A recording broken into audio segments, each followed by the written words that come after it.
umaga mga kabombo. So yari kita sa bayan sang Barangay Zone 2 kag syempre makainon na ano nato ng isa ka sikyo nga naga-ubra diri sa nasambit nga bayan. Makaupod naton si Sir June Bergado. Sir June, mayong aga sa imo. Ang aga man, mama. Alright, sa aton subong nga talakayan, balaan mo naman ang plastada sa aton subong nga kalibutan.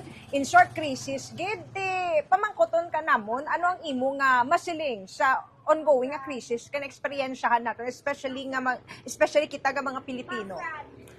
Pigado gid man bisan tuod ma'am nga may obra kami. Pigado gid man kabatya gid man kapigado kay gamahal ang gasolina, kag ang mga baraklon gamahal man. Okay. Kag isa pa layo daan ginapulian ako sa tampakan pa mo nang makambal ko nga crisis gid man subong. Oo. For example, tung wala pa nagasaka ang presyohan na isang gatong, sa isa ka semana mo pila ka litro, pila ba ang ginaalat mo sa gapapultang ka ba kada semana? Actually ma'am, ang 400 ko is good for 15 days na siya. Ang imo nga 400. 400. O dating tong wala pagasakang gasolina. Ti subong ang 400 ko is na lang siya, maghulog lang sang 5 days na lang 5 days. Oo, amo gina siya ma'am. Amo gina iguan niya. Okay. Subong nagasti ka gyapon sa budget mo nga 400 pesos. Yes ma'am, kay wala man ta mahimo. Kisa aga pangutang na lang gani kisa. Eh daw short gid. Oo. Subong mga estimated di pila ka litro na lang ang maiguan sa 400 mo subong. 4 na lang ka litro sobra man ba? Sa subong. Pamangkoton ta ka sang nagligad abi nga Martes nag-rollback nakabulig man. Wala gid ma'am, daway katandog ma'am ba? Daway gid katandog ang rollback. Pila man lang ang rollback abi. Ang nag-rollback abi tong daw unleaded man lang nagbaba gamay. Ang premium ang premium mo ay mangin nagbaba. Sa imo nga budget para sa pagkaon, kamusta man sir? Actually ma'am, okay man, makakuan man sa pagkaon kay may obra man, makautang man, pero makabatya gid ka sa ma'am kapigado na gid kay ang sweldo mo imbis nga pangbakal mo sang may kinanglan ka pa nga baklon, di ka nakabakal kay igo na lang sa pagkaon ma'am. Okay. Pero kung pamangkoton ta ka, ano ang diskarte mo nga pwede mo ipakigbayin sa mga kabombo naton? Ni diskarte ka ba nga ginahimo agud nga mapaigo-igo ang imo nga kwarta?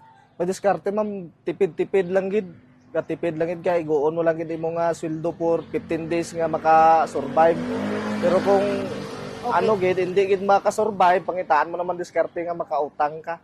Amo lang gid diskarte ko ma'am. So, unfortunately, sa utang ka nag-rely subong. Yes ma'am, yes ma'am. Oo, how about naman sa sa imo nga gasolina? Miyara ka ba sang ginahimo agud nga ma-save mo pa ang 4 ka litro nga na purchase mo? Wala na gid ko iban nga maobrahan mo ba, mo lang ina pang security lang gid kay everyday man abi duty. Why na gid iban ma-sidelinean. Oo. Pila gani ka family members nga ginabuhi mo? Actually ma'am, may may asawa ko, kag may gabantay sang duha ko ka bata, bali 5 kami nga ginapakaon ko ma'am. Abaw, oo. So amo na nga bangod man sa nagakatabo subong sa presyohan ay man sang gasolina, medyo challenging sa Yes ma'am, yes po. Pero kamusta man ang sweldo nyo in general? Actually ma'am, sa subong daw okay pa man siya kay daw nagsaka man kami gamay, pero dapat ang ginangyo ko gani nga dapat madungagan gid kami sweldo ya kay para magana-ganan man amon ma'am kapigado. Oo. Pero ang plastada mo ga pinulaw ka ba adlaw-adlaw? Every week ma'am, rotation man kami. Pulawanay gid. Okay. So tagaan ta ka sang ligwa ang imo nga panawagan sa aton nga gobyerno, ano dapat ang ilang nga himuon agud nga maka-survive man ang mga Pilipino sa ongoing crisis nga na-eksperyensyahan naton? Amo lang ni mambal ko sa iya ka government himuon lang naton ang dapat naton himuon sa subong nga panahon nga gakapigado himuon nato tong dapat nga matagaan man sang ayuda tong para sa amon nga security. Pila man lang sweldo namon dapat makaabil gid man kami sang ayuda. Pero sa imo man nga lantaw, dako gid nga bulig ang mga subsidy nga mga ayuda nga ginahatag subong sang government. Actually ma'am, sa akon daw hindi siya gawa nga makabulig kay kaisa man lang abi na siya madawat sang tao. Dapat ang pukusan sang government subong kung paano nila mapababa ang gasolina. Kay isa na siya nga Isa na siya nga dahilan nga aga mahal ang produkto nga Baraklon. Sakto, so but siningon long-term solution gid ang Yes, imo. ma'am. Yes, ma'am. Okay. Muna ginangyo ko sa government ta. Madamo gid nga salamat sir kag mayong aga. Ma'am, salamat po. Salamat sa bumbo.